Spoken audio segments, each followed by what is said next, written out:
There is no power greater than the one that cannot be seen, because the one who masters it does not impose, does not force, and does not seek validation. He simply creates. This is not a poetic ideal. It is a truth echoed throughout time by mystics, sages, and teachers, whose words still resonate beneath the noise of modern life. The Kybalion teaches us that the universe is mentally crafted, shaped, and sustained by consciousness. Neville Goddard reminds us that imagination is not a tool, but the very fabric of reality itself. And Emmett Fox, in his profound spiritual writings, affirms that, as within, so without. Reality does not happen to you. It flows from you. The mind is not a passive observer of external events. It is the origin, the blueprint, the architect of experience. Every condition in your life, whether joyful or sorrowful, abundant or lacking, is a direct expression of the invisible patterns pulsing through your consciousness. What you hold within, you project without, and what you project, you inevitably live. For more than a decade, I have explored these teachings, not as theories to admire, but as tools to live by. I have tested them against my own experience and witnessed the invisible become visible through the silent command of directed thought. In this journey, I discovered a truth that is simple, yet revolutionary. All spiritual laws emerge from one supreme principle, the law of mentalism. This principle is not merely an idea. It is the foundation of everything. It governs vibration, polarity, rhythm, cause and effect, and correspondence. It is the silent root from which all other truths blossom. And once you grasp this, truly grasp it, not just with the mind, but with the whole of your being, your life begins to shift. Not because you forced it, but because you remembered who you are. And this remembrance is the beginning of mastery. The Secret of Mentalism. Introduction. There's a reason why some people seem to effortlessly attract success, love, and abundance, while others struggle despite working twice as hard. There's a reason why certain individuals can transform their entire lives in what seems like an instant, while others remain stuck in the same patterns for decades. The difference isn't luck, genetics, or even circumstances. The difference is understanding one fundamental truth about the nature of reality itself. For centuries, this knowledge was protected by ancient mystery schools, passed down only to those who had proven themselves ready to handle such power. The Hermetic tradition, originating in ancient Egypt, condensed this wisdom into 7 sacred principles. But here's what most people don't know. These 7 principles aren't separate laws operating independently. They're all expressions of one master principle, one universal truth that contains and governs all others. This isn't another self-help theory or positive thinking technique. This is about understanding the actual mechanics of how your consciousness creates your experience. When you truly grasp this, when it becomes not just an idea but a living understanding, everything changes. Your relationships transform, opportunities appear seemingly out of nowhere, and challenges become stepping stones rather than obstacles. But I must warn you, this knowledge comes with responsibility. Once you understand how reality actually works, you can no longer play the victim. You can no longer blame circumstances, other people, or bad luck for your experience. You become the conscious creator of your world, and with that power comes the responsibility to use it wisely. The Great Forgetting. Let me take you back to when you were 5 years old. Do you remember that feeling of waking up in the morning, filled with pure curiosity and excitement about what the day might bring? You didn't worry about whether you deserved good things or whether you were capable of having fun. You simply expected magic, and somehow magic appeared. People smiled at you more readily, adventures seemed to unfold naturally, and the world felt like a playground designed just for you. What happened to that version of you? Where did that natural magnetism go? The answer lies in what I call the Great Forgetting, a process that begins the moment we're born into a world that has collectively forgotten its own creative power. From your very first breath, you began absorbing the mental programming of everyone around you. Your parents, with all their love and good intentions, taught you to see reality as they had learned to see it. When you cried and someone said, "It's okay," Your mind absorbed the idea that your feelings weren't valid. When you fell and someone said, "It doesn't hurt," you learned to distrust your own experience. When you expressed pure joy and someone said, "Calm down," you began to believe that your spontaneous nature was problematic. But the deeper programming came through language itself. You were taught that there's a me in here and a world out there. You learned that good and bad things happen to you from outside, that your worth depends on what others think, and that your security relies on circumstances beyond your control. Each of these well-meaning lessons took you further away from a fundamental truth. You are not separate from the world you experience. You are the consciousness in which that world appears. The education system continued this programming systematically. You were filled with facts and information about the world, but never taught about the nature of the mind that knows those facts. You learned history as a series of external events, never as the story of collective consciousness manifesting as experience. You studied science as the exploration of an objective world, never as the investigation of how awareness experiences itself through different forms. Even religion, which should have connected you to the sacred, became another layer of separation. You were taught that the divine was somewhere else, that you were inherently flawed, that you needed intermediaries to access what was holy. No one told you that the divine is the very nature of the consciousness that you are. The media completed this programming by flooding your mind daily with stories of separation, conflict, scarcity, and fear. You were taught to compete rather than collaborate, to fear rather than love, to seek security outside rather than find peace within. Most subtly and powerfully, you were taught to identify completely with your thoughts, to believe that you are your mental chatter rather than the awareness in which that chatter appears. This identification with mental content is the root of all human suffering. When you believe you are your thoughts, every disturbing thought becomes a threat to your identity. When you believe you are your emotions, every uncomfortable feeling becomes something to avoid. When you believe you are your personal story, every past experience becomes a prison, limiting your future. The one law that rules them all. But here's what they never told you, what the ancient masters knew but kept hidden in symbolic language. All of reality is mental. Not metaphorically, not poetically, but literally. The universe is not a physical machine with consciousness as a byproduct. The universe is consciousness itself, experiencing itself through infinite perspectives, and you are one of those perspectives. This is the first and fundamental Hermetic principle.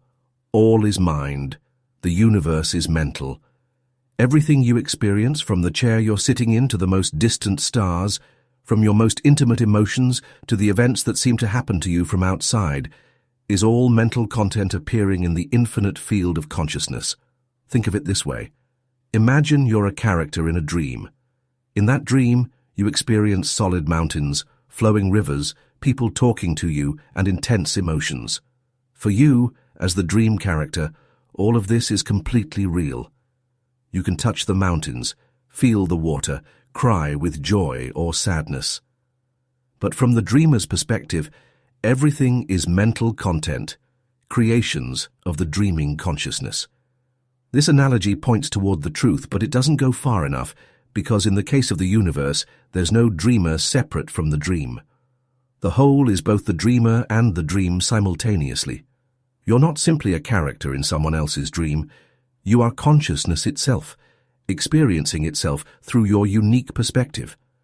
When this understanding becomes real for you, not just as an interesting idea, but as a lived recognition, something extraordinary happens. You realize you're not a victim of circumstances. You're not a passive recipient of a reality that exists independently of you. You are an active, creative, powerful expression of the whole, constantly creating your experience through the contents of your consciousness. But here's the revolutionary part. You don't need to learn how to create your reality. You're already doing it. Every moment, every experience, every circumstance in your life is the result of the mental contents active in your consciousness right now. The difference between someone living in harmony and someone living in conflict isn't that one creates their reality and the other doesn't. The difference is that one is aware of what they're creating and the other isn't. The invisible mirror. Your external world is like a perfect mirror, reflecting back to you the contents of your consciousness with absolute precision. But most people have this backwards. They think their thoughts and feelings are reactions to external circumstances, when actually external circumstances are materializations of internal states. When you understand this principle of correspondence, as above, so below, as within, so without, you begin to see your life as a continuous feedback system. Every relationship, every opportunity, every challenge is showing you something about the mental patterns operating in your consciousness. If you consistently experience scarcity, it's because somewhere in your consciousness scarcity is the dominant mental pattern. If you repeatedly attract difficult relationships, it's because your consciousness holds patterns of unworthiness or conflict. If opportunities seem to pass you by, it's because your mental state is vibrating at a frequency that doesn't recognize or attract opportunities. This isn't about blame or judgment. It's about understanding the mechanics of how consciousness creates experience. Your mind has different levels, like layers of an onion. On the surface are your conscious thoughts, those constant internal dialogues you're generally aware of. Deeper are your beliefs, those mental patterns you've accepted as truths about life. Even deeper are your fundamental convictions about your identity and your place in the universe. Perfect correspondence means every level of your mind is reflected in your external experience. Your conscious thoughts show up in your immediate words and actions. Your beliefs create the recurring patterns in your life. Your deepest convictions shape the fundamental structure of your reality. Most people try to change their lives by working only with surface thoughts, like trying to change their reflection by making faces at the mirror. The reflection might change temporarily, but it returns to its original state because the source hasn't changed. Real transformation happens when you work at the deepest levels of consciousness, where your fundamental beliefs about reality and your place in it reside. The original vibration. Deep within you, beyond your thoughts, beyond your emotions, beyond even your sense of personal identity, there's something that never stops moving. It's a constant, subtle vibration, the very pulse of life expressing itself through you. This vibration isn't something you have, it's something you are. Everything in the universe is in constant motion, constantly vibrating at different frequencies. But what most people don't understand is that this vibration isn't simply a physical phenomenon. It's the fundamental way consciousness expresses itself as experience. Your vibrational state isn't the result of your circumstances. Your circumstances are the result of your vibrational state. Imagine yourself as a living radio station, constantly broadcasting a specific frequency based on the mental content active in your consciousness. This frequency doesn't stay within you. It radiates outward, attracting experiences that resonate with that same frequency. When you were 5 years old, waking up full of curiosity and joy, you were vibrating at a specific frequency. You were pure joy, pure curiosity, and the world responded to that vibration. People smiled more around you, opportunities to play appeared naturally, and life felt like a constant adventure.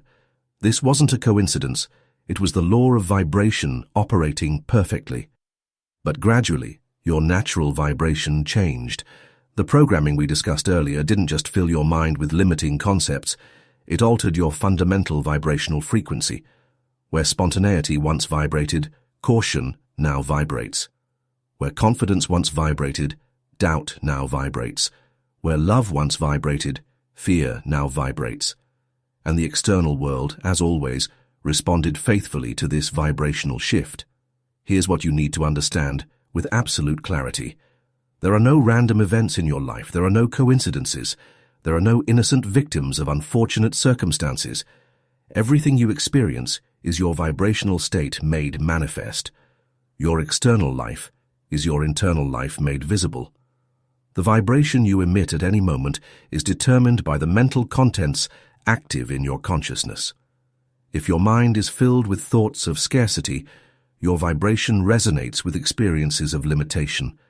If your mind is filled with thoughts of abundance, your vibration attracts experiences of fullness. But here's the crucial point. You can't change your vibration simply by changing your surface thoughts. Repeating positive affirmations while your deep consciousness is saturated with limiting beliefs is like trying to change the radio station by moving only the dial, while the internal transmitter keeps broadcasting the same frequency. Real vibrational change occurs at a deeper level than thought. It occurs at the level of being. When you recognize your essential nature as pure consciousness, as an expression of the infinite whole, you automatically begin to vibrate from that understanding. The dance of polarity. Within your consciousness right now, all possible potentials exist simultaneously. The potential for abundance and scarcity, for love and fear, for expansion and contraction. These aren't external forces competing for your attention. They're different aspects of your own consciousness. This is the principle of polarity. Everything is dual, everything has poles, everything has its pair of opposites.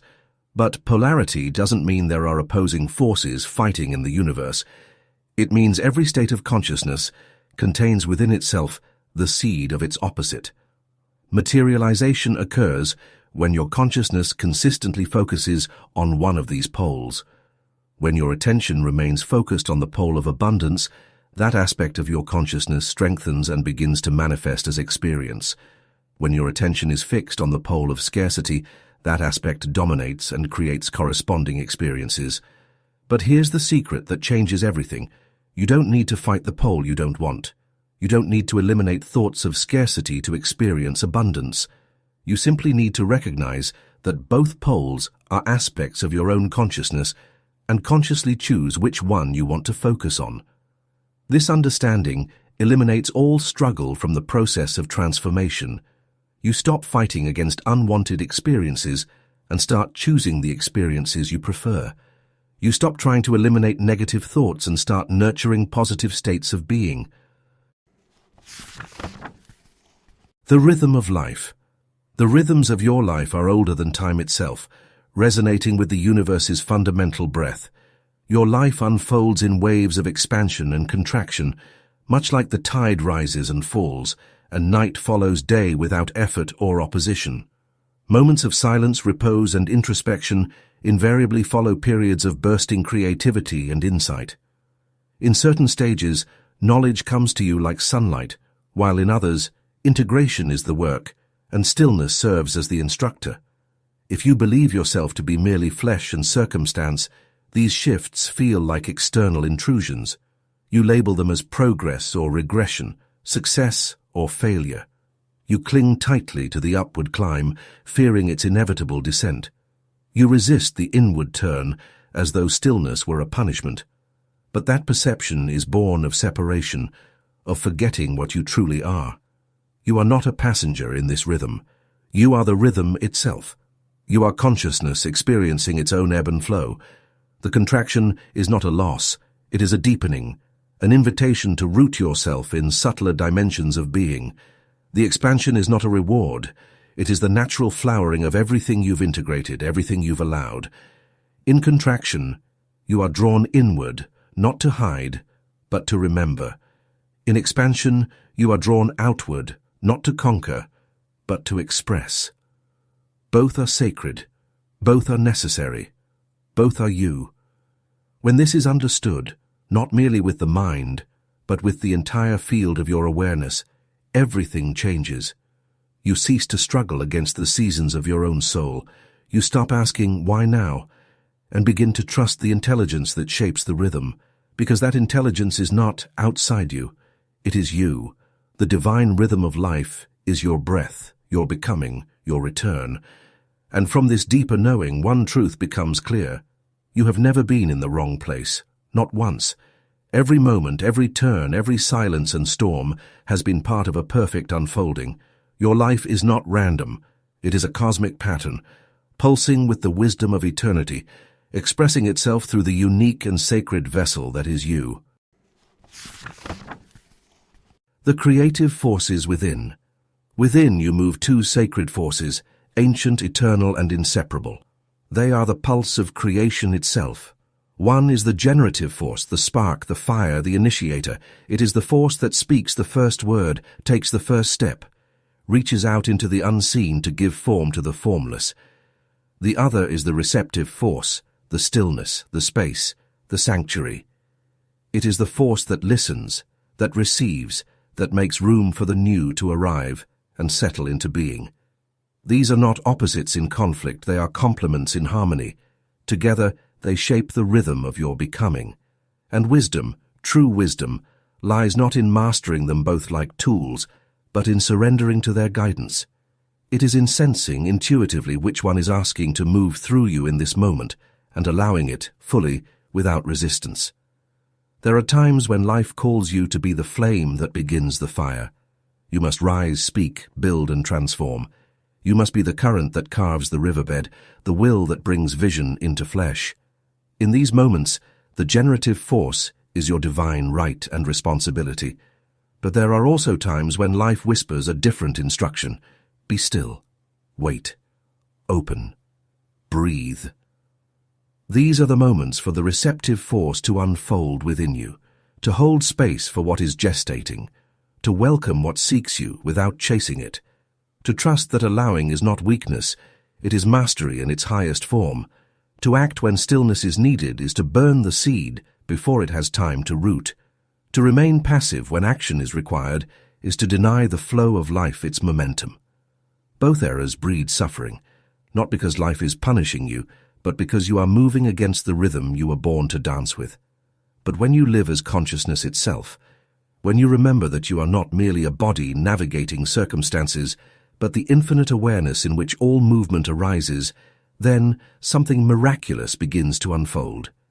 You become sensitive to timing without trying. You feel the subtle invitation of the moment before the mind interferes. You know, without needing to be told, when to step forward and when to step back, when to shape reality and when to be shaped by it. This sensitivity is not learned from books. It is not the product of rigid discipline or mental calculation. It is the fruit of deep alignment with what you already are, a living expression of divine intelligence. And from this union, a new way of living emerges, not reactive, not forced, but flowing with a quiet power that cannot be shaken. You do not chase life. You dance with it. You do not demand outcomes. You respond to invitations. And in this sacred balance of giving and receiving, action and surrender, you rediscover what it means to be truly alive. You become a vessel through which the universe creates, not with strain, but with grace. From mind to form.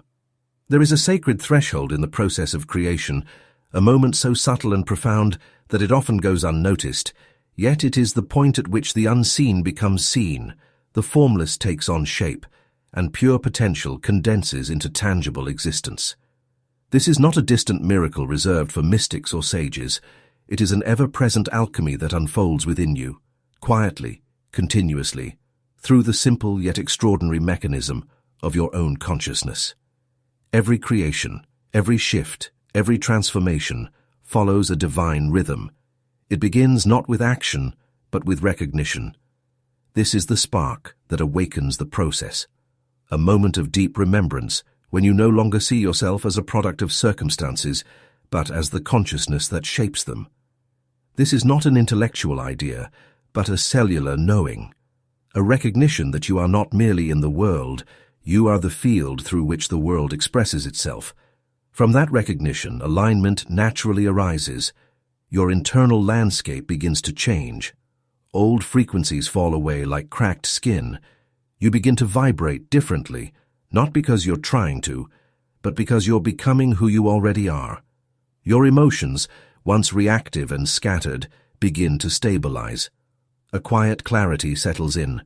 Your thoughts align with a new identity, one rooted in truth rather than fear, in possibility rather than limitation. Then, without effort or manipulation, comes correspondence.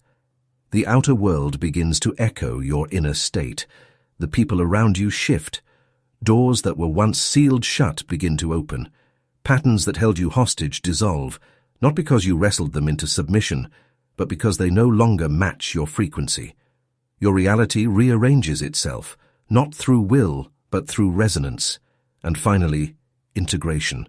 This is where what once felt miraculous becomes ordinary. What was once only a vision becomes your lived reality. The extraordinary becomes the familiar. You no longer marvel at the changes around you because they now feel inevitable, natural. This is the embodiment of transformation, not as a momentary high, but as a stabilized state of being. The beauty of this process is its elegance. There is no force, no struggle. You do not need to beg the universe to change. You are the universe remembering itself. When the recognition of your true nature takes root deeply enough, everything else flows from it as effortlessly as breath. You become magnetic, not in the shallow commercial sense, but in the sacred vibrational sense. The frequency you hold becomes the invitation, and life responds in kind. You are not here to push reality into place. You are here to become so aligned, so clear, so rooted in truth, that reality has no choice but to mirror your essence. Creation is not something you chase. It is something you allow to emerge from the space within you where all things begin. Thought becomes form. Energy becomes matter. Possibility becomes presence. And all of it begins in you. The end of struggle. When you begin to live from this understanding, not as a belief but as a felt, embodied truth, you release the need to fight your life. The resistance dissolves.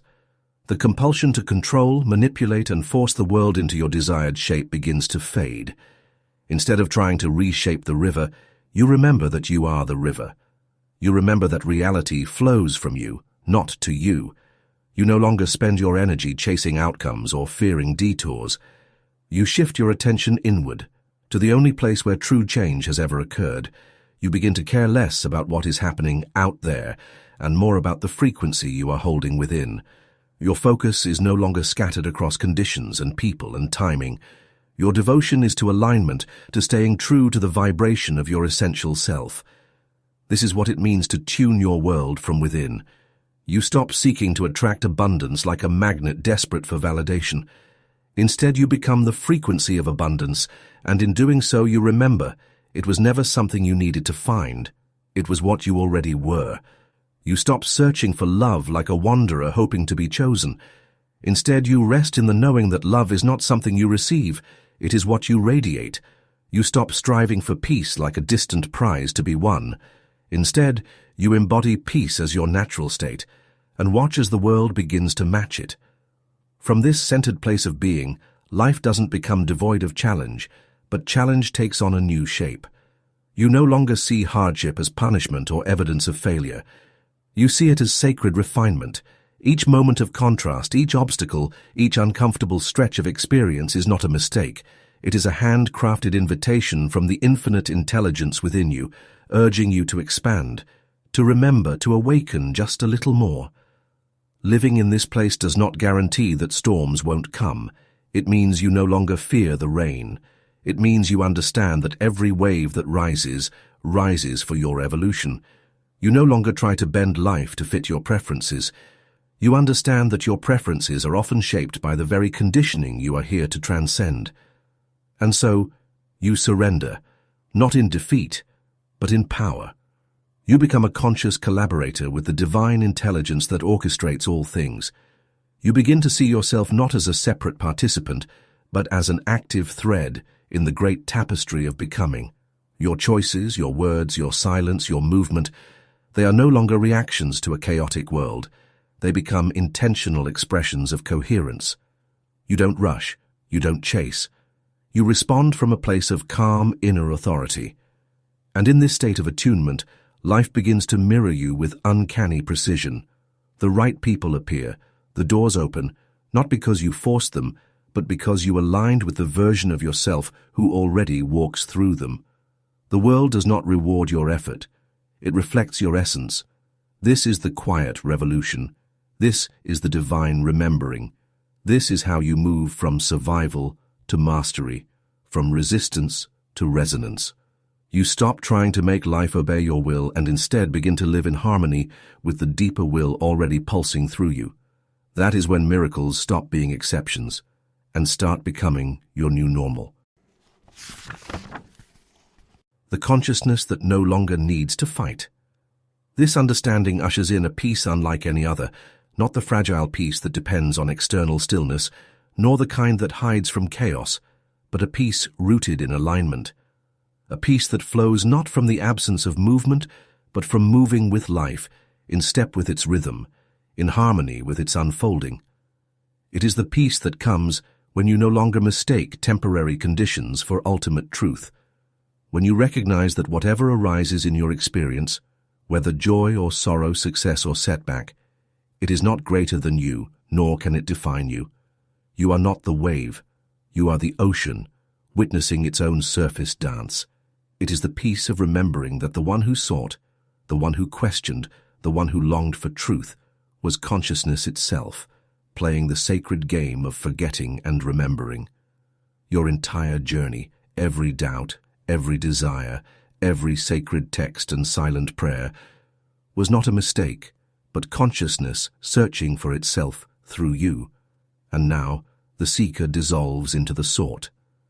The question fades into the answer. The journey folds into stillness. Here lies the luminous paradox. When you release the need to become something more, you finally see that you were never anything less. When you stop striving to awaken, you realize you were never asleep. When you stop trying to escape yourself, you come face to face with the infinite that was always present, in your breath, your gaze, your being. From this space of effortless being, a quiet grace begins to permeate your life. You no longer need to force clarity. Clarity emerges like light from within. You no longer need to push your words into the world. They rise from a deeper silence, carrying the resonance of truth. Your actions are no longer reactive but responsive, flowing with purpose, charged with presence, guided not by ego but by the quiet wisdom of the whole moving through you. And your presence, without effort, without performance, begins to carry weight. Not because of who you appear to be, but because of what flows through you. You become transparent to the infinite. Your very existence becomes a doorway for others to remember what they are. There is no need to convince anyone, no need to preach, to prove, or to persuade. The truth that lives in you now speaks silently through your energy, your stillness, your gaze. You become a living transmission, not of doctrine but of presence. And your life, without any attempt to impress or instruct, becomes a quiet revolution, a testament to what is possible when a human being ceases to chase the light and simply remembers they are the light. In that remembrance, the world shifts, not because you made it change, but because you changed the place from which you live. No longer at the mercy of appearances, but rooted in essence, no longer seeking wholeness, but being it, no longer searching for meaning, but embodying it. This is the return. Not to some distant heaven, but to the truth that was never lost, the divine awake as you, still, luminous, complete. The practical magic of daily life. But how does this understanding translate into your everyday experience? How do you live from this recognition while still navigating the practical demands of life? The answer lies in understanding that there's no separation between the spiritual and the mundane. Every moment offers an opportunity to express your essential nature. When you wake up in the morning, instead of immediately filling your mind with worries about the day ahead, you can take a moment to remember who you are. Not the role you play, not the problems you need to solve, but the consciousness in which all roles and problems appear. This simple recognition sets the vibrational tone for your entire day. When you interact with others, you can remember that you're not meeting separate individuals, but encountering different expressions of the same consciousness that you are. This doesn't mean everyone will behave perfectly, or that all interactions will be pleasant. It means you can respond from a place of understanding, rather than react from a place of separation. When faced with challenges, asking, "What is this showing me about my consciousness?"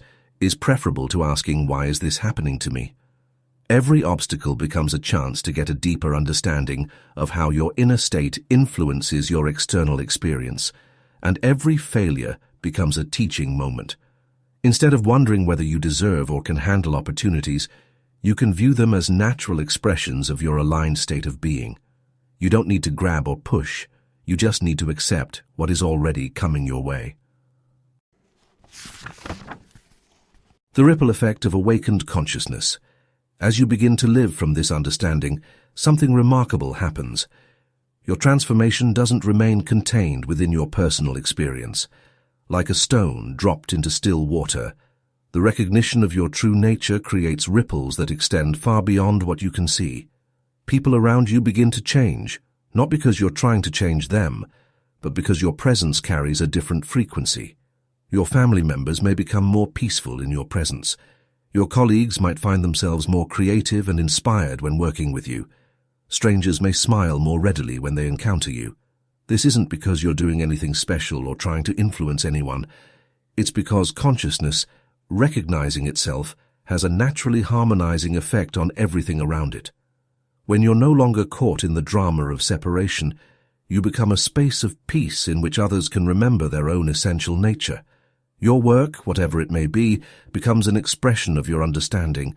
Whether you're teaching children, building houses, creating art, or running a business, you bring a quality of presence that transforms the ordinary into the sacred.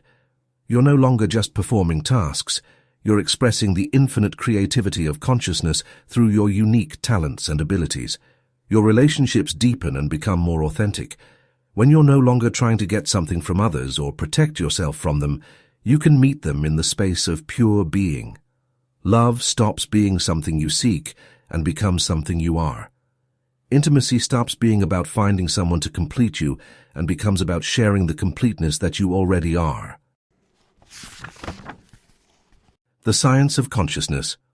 What is truly extraordinary in this moment of human evolution is that the veil between science and spirituality, the mind and the mystery, is beginning to lift. What ancient mystics, seers, and sages taught in whispers and symbols, modern science is now approaching through equations and experiments. The truths once hidden in sacred texts are now surfacing in peer-reviewed journals.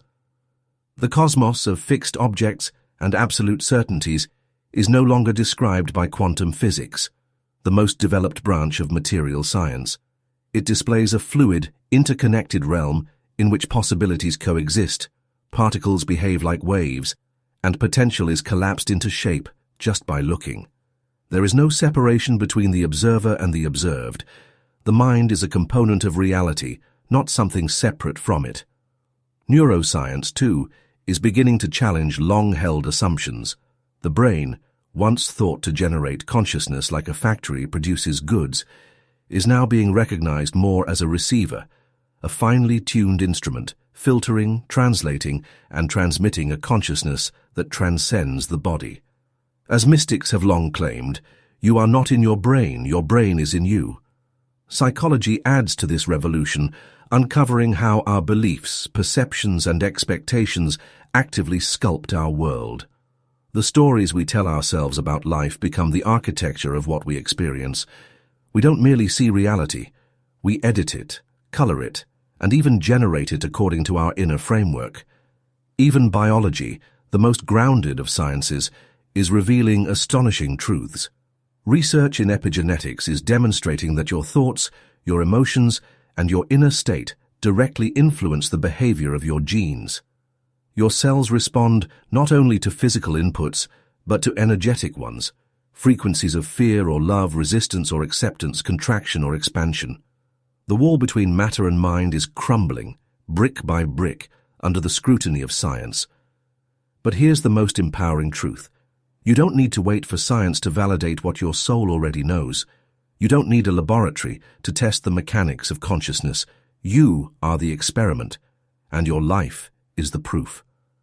Notice how your emotional state subtly shapes your day. See how your internal clarity or confusion is reflected in the responses of the world around you. Watch how your beliefs act as filters, amplifying some experiences while blocking others. Pay attention to the synchronicities that emerge when you're aligned and the resistance that appears when you are not. Observe not just with your eyes, but with your being. This is not about magical thinking or spiritual fantasy. It is about direct observation, the same principle at the heart of all true science. Watch closely, and patterns will emerge. Align deeply, and the world will shift. Hold a new frequency long enough, and reality will bend to meet it. You are not at the mercy of fate, nor are you trapped in a machine of randomness. You are the artist of perception, the architect of frequency, the author of experience, and once you begin to see the correlation between your inner landscape and the outer events of your life, not once but over and over, it becomes impossible to believe in coincidence. It becomes clear, the field is listening. The universe responds. Not to your words, but to your state. Not to what you wish for, but to what you embody. You are not waiting for life to happen. Life is waiting for you to remember that it's happening through you.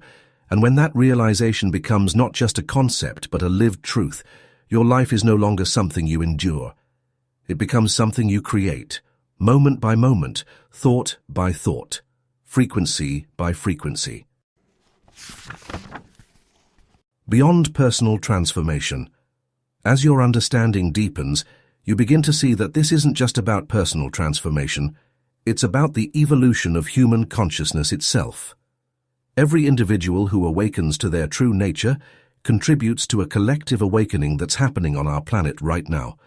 We're living in a time of unprecedented change, a time when the old paradigms of separation and scarcity are breaking down, and new paradigms of unity and abundance are emerging. This isn't happening by accident. It's the natural result of consciousness evolving, of more and more individuals remembering their essential nature. Your awakening isn't just for you. It's your contribution to the healing and transformation of our world. Every moment you live from the understanding of your true nature, you're adding to the collective field of awakened consciousness. You're helping to create a world where love is stronger than fear, where cooperation is more natural than competition, where abundance is recognized as our birthright rather than scarcity as our fate. This doesn't mean you need to become a teacher or a healer or change your career to something more spiritual. It means you bring the quality of awakened consciousness to whatever you're already doing. You become a living example of what's possible when a human being remembers who they really are. The invitation. As we near the end of this journey together, I want to extend an invitation to you. Not an invitation to believe what I've shared, but an invitation to investigate it for yourself. Not an invitation to adopt a new philosophy, but an invitation to recognize what you've always known but perhaps forgotten. The truth of what you are cannot be given to you by anyone else. It can only be recognized by you, in you, as you. All the words in the world, all the teachings and techniques and practices are simply pointers directing your attention back to your own essential nature. Take a moment right now to notice the awareness that's been present throughout this entire presentation. Notice the consciousness that's been listening, understanding, perhaps questioning or doubting. That awareness, that consciousness, is not separate from what I've been describing. It is what I've been describing. You are not a person who has consciousness. You are consciousness expressing itself as a person. You are not a body with a soul. You are a soul expressing itself through a body. You are not a separate individual trying to connect with the whole. You are the whole experiencing itself as an individual. This recognition doesn't require years of study or practice. It doesn't require you to change your lifestyle or adopt new beliefs. It simply requires you to notice what's already here, what's always been here, what you've never actually been separate from. Conclusion. If you've stayed with me through this entire journey, something in you has already begun to awaken.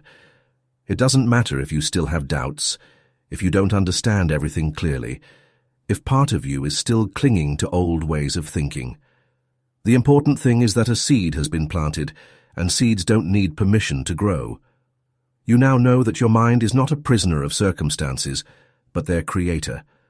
You understand that what we call reality is only the visible layer of a much deeper field of consciousness.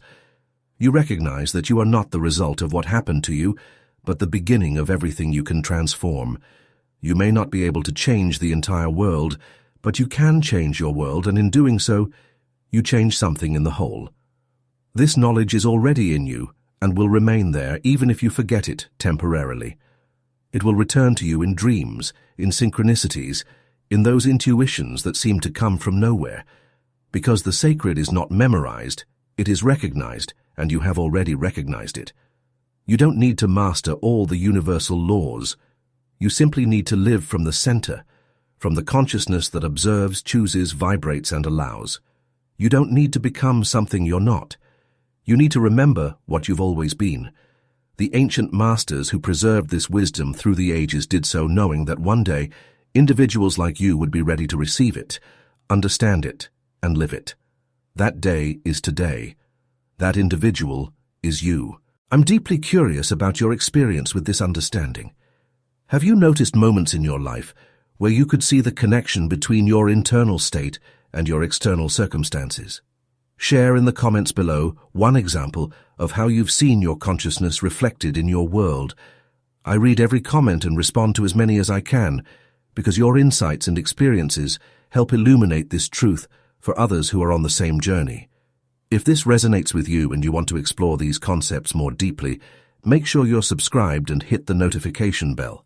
Next week, I'll be sharing practical techniques for maintaining this understanding in daily life, including how to work with the inevitable moments when you forget who you are and get caught up in the drama of separation. And if you know someone who's ready to hear this message, someone who's been searching for deeper meaning or struggling with the feeling that there must be more to life than what they've been experiencing, please share this with them. Sometimes we need to hear the same truth from different voices before it finally clicks into place. Do not forget that you are a drop in the ocean. In a drop, you are the whole ocean. You and the sea are one and the same. You represent how the sea manifests itself like a wave. You are not a little component of a larger whole. You are the immensity that is discovering itself as something lovely that is only you. I appreciate you joining me on this adventure. I appreciate your willingness to recall your true self. Your waking helps others awaken, and the world needs more individuals living from this awareness. Until the next time, live from the knowledge of who you are and see how your reality changes to mirror that understanding in ways that are more exquisite than you can now fathom.